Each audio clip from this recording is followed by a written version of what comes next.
जो अपने जीवन में आनंद पा रहा है, सुख पा रहा है, उसे ईश्वर और देगा। जो अपने जीवन को, अपने आप को, अपने परिस्थिति को कोसता है, उसका जीवन और बदतर हो जाता है। स्वर्ग कौन जाना चाहता है? किसने स्वर्ग ऊपर बना के रखा है? जिसने अपने आसपास नरक बना लिया।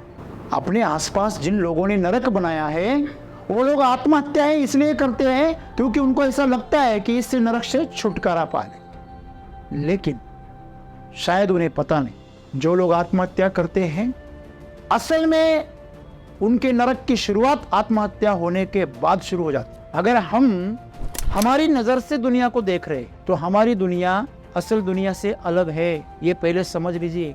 जो चीज आपको दिख रही है जैसे वो ठीक वैसे ही है, ऐसा हो ही नहीं सकता। वो शायद अलग है लेकिन आपको अलग दिख रही है। कि जिस हस्तिनापुर में दुर्योधन को पुण्यवान नजर नहीं आया, उसी हस्तिनापुर में अर्जुन को पापी नजर नहीं आया। हमारे आसपास नरक पैदा क्यों हो रहा है? क्योंकि हम नेगेटिव चीजों को फोकस कर। ना ये दुनिया नरक है, ना ये दुनिया स्वर्ग है। आपका नजरिया उसे वैसे बनाता है, आपका रवैया उसे वैसे बनाता है। जो अपने जीवन को स्वर्ग मानता है वो जहां भी जाता है अपना स्वर्ग पैदा करता है। और जो लोग हमेशा दूसरों से अपेक्षा रखते हैं ना, उनका जीवन हमेशा नरक बनता है।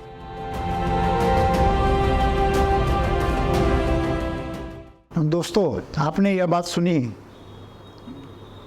एक कहावत है, जो शक्कर का खाएगा उसे ईश्वर देगा, जो मीठा खाएगा उसे ईश्वर देगा। और आगे मैं एक और बात जोड़ दूं, जो करेले का खाएगा कड़वा, उससे जो है वो भी निकाल लेगा। इसका मतलब क्या हुआ? जो अपने जीवन में आनंद पा रहा है, सुख पा रहा है, उसे ईश्वर और देगा। जिनके पास है उन्हें और मिलेगा, और जो तरस रहे हैं उनसे वो भी निकाल लिया जाएगा। वो जो है उनके पास वो भी निकाला जाएगा। इसलिए गरीब गरीब होते जा रहे, अमीर अमीर होते जा रहे। इसके पीछे प्रकृति का विज्ञान है। जो अपने जीवन को, अपने आप को, अपने परिस्थिति को कोसता है, उसका जीवन और बदतर हो जाता है। जो दूसरों से अपनी तुलना करता है और नापता है, हैसियत नापता है, तोलता है अपने आप को पैसों से, प्रतिष्ठा से, इस और चीजों से, क्षमताओं से, ज्ञान से, और अपने आप को कम मानता है, उसे ये प्रकृति और नीचे दबा देती, पाताल में लेके जाती। और जो ऊपर उठना चाहता है, वो जो मिला है उससे सौभाग्यशाली समझ रहा है, आभार प्रकट कर रहा है, उसे और दे रहा है।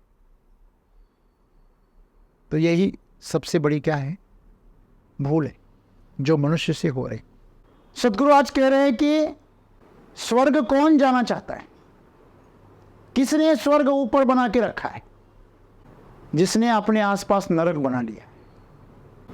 अपने आसपास जिन लोगों ने नरक बनाया है, वो लोग आत्महत्याएं इसलिए करते हैं क्योंकि उनको ऐसा लगता है कि इससे नरक से छुटकारा पा ले। लेकिन शायद उन्हें पता नहीं, जो लोग आत्महत्या करते हैं असल में उनके नरक की शुरुआत आत्महत्या होने के बाद शुरू हो जाती है। जिसको वो नरक समझ रहे थे वो असल में स्वर्ग था, लेकिन उन्होंने काला चश्मा पहना था। पीला चश्मा पहनते तो आपको पूरी दुनिया कैसी नजर आती? पीली नजर आती। और काला पहनते तो काली नजर आती।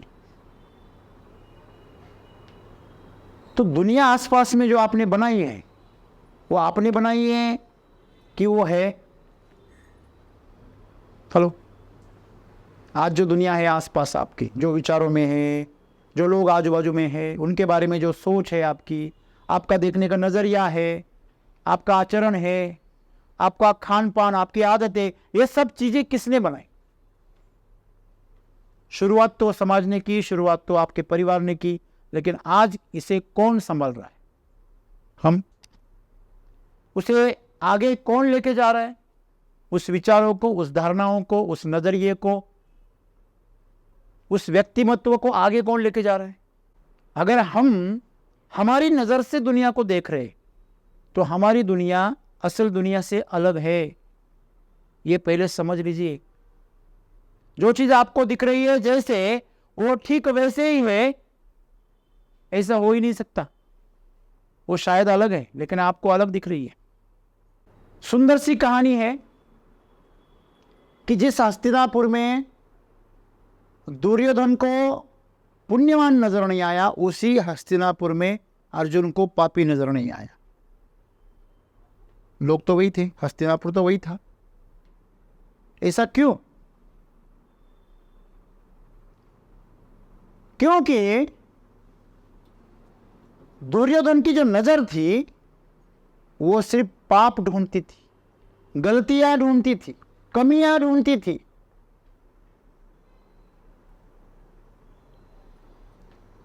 किसमें क्या कमियां है, किसने क्या पाप किया है।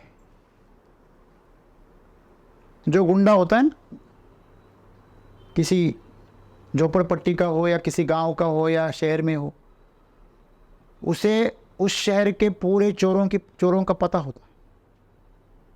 कौन कौन क्या गलत गलत काम करते हैं, कौन से कानून तोड़ते हैं, उसे सब कुछ पता होता है। सभी गलत लोगों से उसकी पहचान होती है। तो जब भी वो जाएगा, सामने वाले में क्या ढूंढेगा? गलती ढूंढेगा। उसने ढेर सारे अच्छे काम किए, उसको नहीं ढूंढेगा, वो गलत काम को पॉइंट आउट करेगा, फोकस करेगा। इसलिए वो हमेशा क्या रहता है? गलत ही रहता है। गुंडा क्यों बना रहता है? एक चोर क्यों बना रहता है? क्योंकि वो हर एक में चोरी ही ढूंढता है। तो अगर आप जो ढूंढोगे वो आपको मिलेगा। तो दुर्योधन गया तो उसने हर मनुष्य के अंदर, हर आदमी के अंदर देखा कि इसने कोई पाप तो नहीं किया है, तो मिला उसको, हर आदमी में उसे पाप मिला। अगर आपको हर आदमी में पाप नजर आ रहा है तो आपके तो पाप के समर्थक हो गए ना आप। आप वैसे ही आपके आसपास में नरक बना लेंगे, बनाने की जरूरत नहीं। अगर आपको पाप दिख रहा है तो आप पाप को नष्ट करने की क्या करेंगे? कोशिश करेंगे। रास्ता तो पाप का ही करेंगे। वो बोले तू तो इतना कर रहा है, मैं तेरे से तो कम ही कर रहा हूं। अगर चोर के घर चोरी की जाए तो उसे पुण्य कहेंगे ना आप लोग। यही गलती हो रही। चोर चोरी करे तो चोर, और आप चोरी करे तो न्याय। ये कैसे हो सकता है? नहीं। तो यही बात हो रही है। आज हमारे आसपास नरक पैदा क्यों हो रहा है? क्योंकि हम नेगेटिव चीजों को फोकस कर रहे हैं। अर्जुन का समर्थन करने वाले कौन है? अर्जुन जब घूमा तो उसको हर मनुष्य में थोड़ा सा पुण्य तो मिला ही मिला। फिर वो बोला ऐसा कोई मनुष्य ही नहीं जिसने थोड़ा भी पुण्य ना किया हो। दुर्योधन बोला ऐसा कोई मनुष्य ही नहीं जिसने थोड़ा बहुत पाप ना किया हो। नजरिए का सवाल है। लोग जैसे के तैसे, बस यही बात। इसका मतलब क्या हुआ? ना ये दुनिया नरक है, ना ये दुनिया स्वर्ग है। आपका नजरिया उसे वैसे बनाता है, आपका रवैया उसे वैसे बनाता है। आप किसी को गाली देंगे तो वो क्या आपको गुड मॉर्निंग सर ऐसा बोलेगा? बहुत अच्छे हैं ऐसा बोलेगा? नहीं। आप गाली दोगे, वो उल्टा गाली देगा। आप प्रेम से बात करोगे, वो प्रेम से बात करेगा। तो आपके आसपास आपको जो बनाना है वो आप बना रहे। कोई तैयार चीज आपके आसपास में नहीं है। आपके पास चीज है, उससे जहर बनाना है या अमृत बनाना है, ये आपके ऊपर है। आपको पता है, जालिम से जालिम जहरीले सांप का जहर जो होता है वो दवा का काम करता है। बहुत सारी दवाओं में उसका इस्तेमाल होता है। एंटी वेनम में वही इस्तेमाल किया जाता है। एंटी वेनम का मतलब, अगर किसी सांप ने आपको काट लिया तो उसके ऊपर जो दवा होती है उसे एंटी वेनम कहते हैं, जो उसी के जहर से बनाई जाती है। थोड़ा सा डाइल्यूट जहर बनाया जाता है जैसे हम वायरस के लिए एंटीवायरस बनाते, ठीक उसी प्रकार आपके शरीर को जहर पचाने का प्रशिक्षण दिया जाता है और वो फिर जालिम से जालिम जहर को भी पचा लेता है।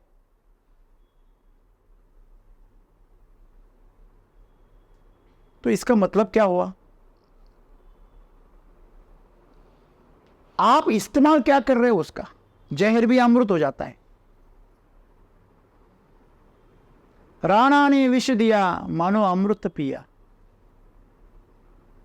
लेकिन उसके लिए तो मीरा चाहिए।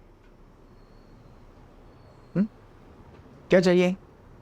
खुद को मीरा बनाना चाहिए, तब आपको पता चलेगा जहर भी अमृत बनेगा। और साइंस भी अभी मानने लगी है, अगर आपके अंदर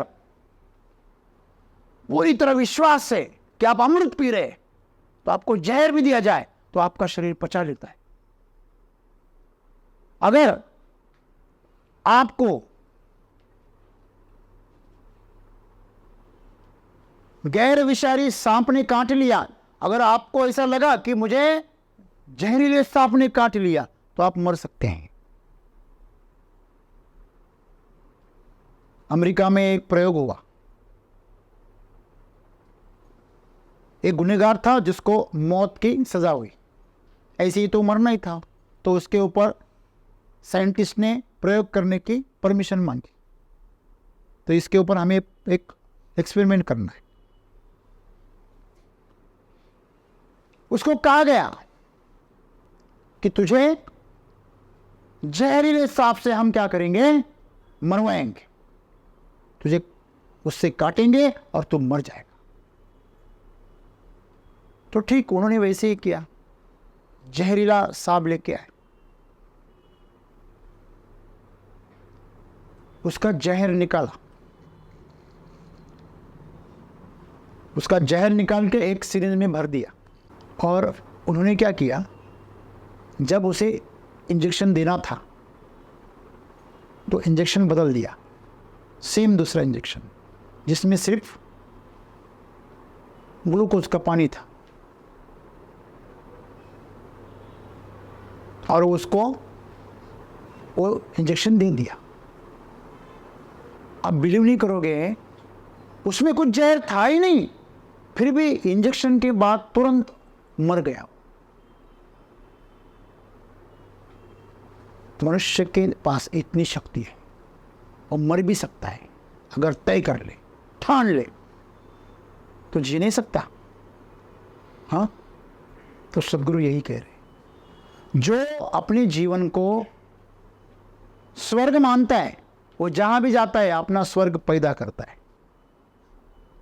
और जो अपने जीवन को नरक मानता है वो अपने आसपास नरक पैदा करता है।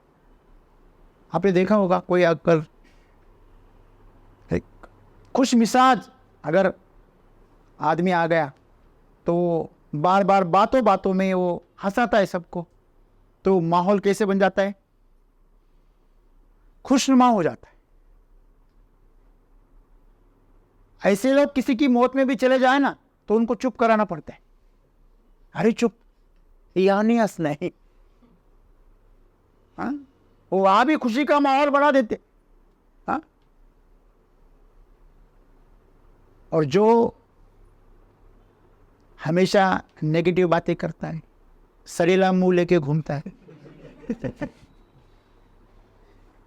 जहां भी जाए ना तो माहौल को गंदा कर देता है, दुखी बना देता है, उसे बड़ा मजा आता है। आप कुछ अच्छी बातें करें, अरे ऐसे करेंगे वैसे करेंगे, हर चीज में उसे शिकायत है। जो लोग हर चीज में शिकायत करते हैं ना, जो लोग कल में और कल में जीना चाहते हैं, जो लोग हमेशा दूसरों से अपेक्षा रखते हैं ना, उनका जीवन हमेशा नरक बनता है। तो आज से नजरिया बदलो, अपने आसपास स्वर्ग बना लो, हमारे हाथ में है। भगवान बुद्ध को किसी ने पूछा कि आप मृत्यु के बाद कहां जाओगे, स्वर्ग में या नरक में? भला आदमी रहा होगा, अनजान रहा होगा कि किससे बात कर रहा है। भगवान बुद्ध हंसे और बोले वत्स, मैं स्वर्ग में जाके क्या करूंगा? मैं तो नरक में जाऊंगा, जहां मैं लोगों को नरक से छोड़ पाऊं, वहां स्वर्ग बना दूंगा। यही तो मैं चाहता हूं कि नरक भी स्वर्ग बन जाए। तो आप खुद को ऐसे बनाओ, आप जहां जाओ स्वर्ग बन जाए। नरक बनाने वाले तो बहुत आपको पल पल में मिलेंगे। हाँ, हमेशा परेशान रहते, हमेशा जैसे पहाड़ टूटा हो उनके ऊपर। सारी दुनिया का बोझ हम चलाते हैं। क्या कुली है क्या तू? हाँ? सारी दुनिया का बोझ लेके जा रहा है। तो खुद को क्या बनाना? सम्राट बनाओ, स्वर्ग बनाओ, हंसी फैलाओ, खुशी फैलाओ, आनंद निर्माण करो। किसी का दुख ले लो, किसी की परेशानी ले लो और बदले में खुशियां दे दो। स्वर्ग बनाना इतना मुश्किल है नहीं। आप लोग कहां रहना चाहते हो? निश्चित ही आप सब लोग स्वर्ग में जीना चाहते हो, रहना चाहते हो, जहां क्या हो? स्वास्थ्य हो, जहां आनंद हो, जहां निर्भयता हो, जहां हर किसी के चेहरे पे उत्साह हो, उमंग हो, वो हर पल का आनंद उठाते हो। ऐसे माहौल में अगर आपको जीना है तो शुरुआत खुद से करें। धन्यवाद।